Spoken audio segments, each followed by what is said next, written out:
देश के अपने खुद के सामर्थ्य पर आपका फोकस है और हमारे यहां तो शास्त्रों में कहा गया है तत्वम असि, यानी जिस ब्रह्म की खोज में हम निकले हैं वो हम ही हैं, वो हमारे भीतर ही है।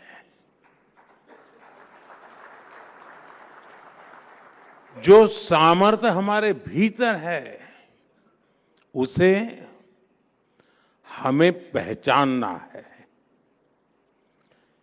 बीते 11 वर्षों में भारत ने अपना वही सामर्थ्य पहचाना है और इस सामर्थ्य को सशक्त करने के लिए आज देश निरंतर प्रयास कर रहा है। साथियों, सामर्थ्य किसी देश में अचानक पैदा नहीं होता। सामर्थ्य पीढ़ियों में बनता है। वो ज्ञान से, परंपरा से, परिश्रम से और अनुभव से निखरता है। लेकिन इतिहास के एक लंबे कालखंड में गुलामी की इतनी शताब्दियों में हमारे सामर्थ्यवान होने की भावना को ही हीनता से भर दिया गया था। दूसरे देशों से आयातित विचारधारा ने समाज में कूट-कूट कर ये भर दिया था कि हम अशिक्षित हैं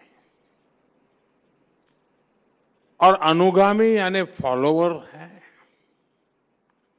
हमारे यहां ये भी कहा गया है, यादशी भावना यश सिद्धिर्भवति त्यादशी, यानी जैसी जिसकी भावना होती है उसे वैसी ही सिद्धि प्राप्त होती है। जब भावना में ही हीनता थी तो सिद्धि भी वैसी ही मिल रही है। हम विदेशी तकनीक की नकल करते थे, विदेशी मोहर का इंतजार करते थे। ये वो गुलामी थी जो राजनीतिक और भौगोलिक से ज्यादा मानसिक गुलामी थी। दुर्भाग्य से आजादी के बाद भी भारत गुलामी की मानसिकता से बाहर नहीं निकल पाया और इसका नुकसान हम आज तक उठा रहे हैं। इसका ताजा उदाहरण हम ट्रेड डील्स को लेकर हो रही चर्चा में देख रहे हैं। कुछ लोग चौंक गए हैं कि अरे ये क्या हो गया, कैसे हो गया। विकसित देश भारत से ट्रेड डील्स करने में इतने उत्सुक क्यों हैं? इसका उत्तर है हताशा, निराशा से बाहर निकल रहा आत्मविश्वासी भारत।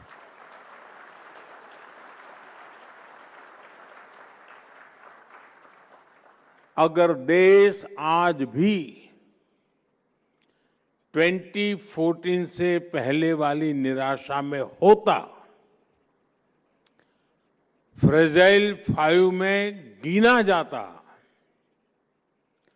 पॉलिसी पैरालिसिस से गिरा होता, अगर ये हाल होते तो कौन हमारे साथ ट्रेड डील्स करता? अरे हमारी तरफ देखता भी नहीं। लेकिन साथियों, बीते 11 वर्षों में देश की चेतना में नई ऊर्जा का प्रवाह हुआ है।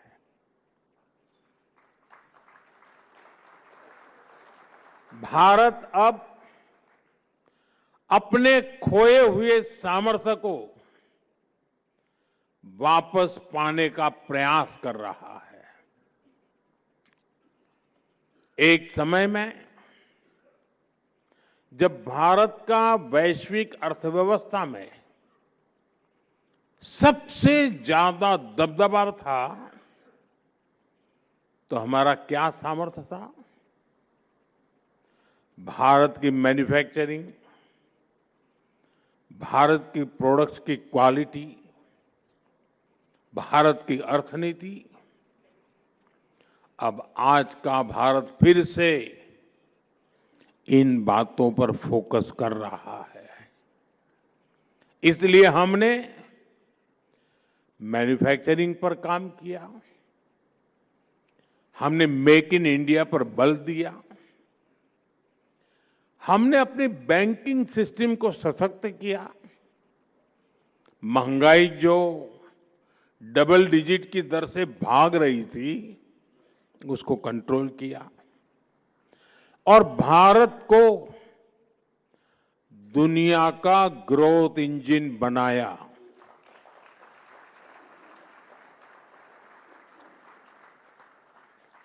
भारत का यही सामर्थ्य है कि दुनिया के विकसित देश सामने से भारत के साथ ट्रेड डील करने के लिए खुद आगे आ रहे हैं। साथियों, जब किसी राष्ट्र के भीतर छिपी हुई उसकी शक्ति जागती है तो वह नई उपलब्धियां हासिल करता है। मैं आपको कुछ उदाहरण देता हूं। जैसे मैं जब कभी दूसरे देशों के हेड ऑफ द गवर्नमेंट से मिलता हूं तो वो जनधन, आधार और मोबाइल की त्रिशक्ति के बारे में सुनने के लिए बहुत उत्सुक होते हैं। जिस भारत में एटीएम भी दुनिया के विकसित देशों की तुलना में काफी समय बाद आया, उस भारत ने डिजिटल पेमेंट सिस्टम में ग्लोबल लीडरशिप कैसे हासिल कर ली? जहां पर सरकारी मदद की लीकेज को कड़वा सच मान लिया गया था, वो भारत डीबीटी के जरिए 24 लाख करोड़ रुपए यानी 24 ट्रिलियन रुपीज कैसे लाभार्थियों को भेज पा रहा है? भारत का डिजिटल पब्लिक इंफ्रास्ट्रक्चर आज पूरे विश्व के लिए चर्चा का विषय बन चुका है।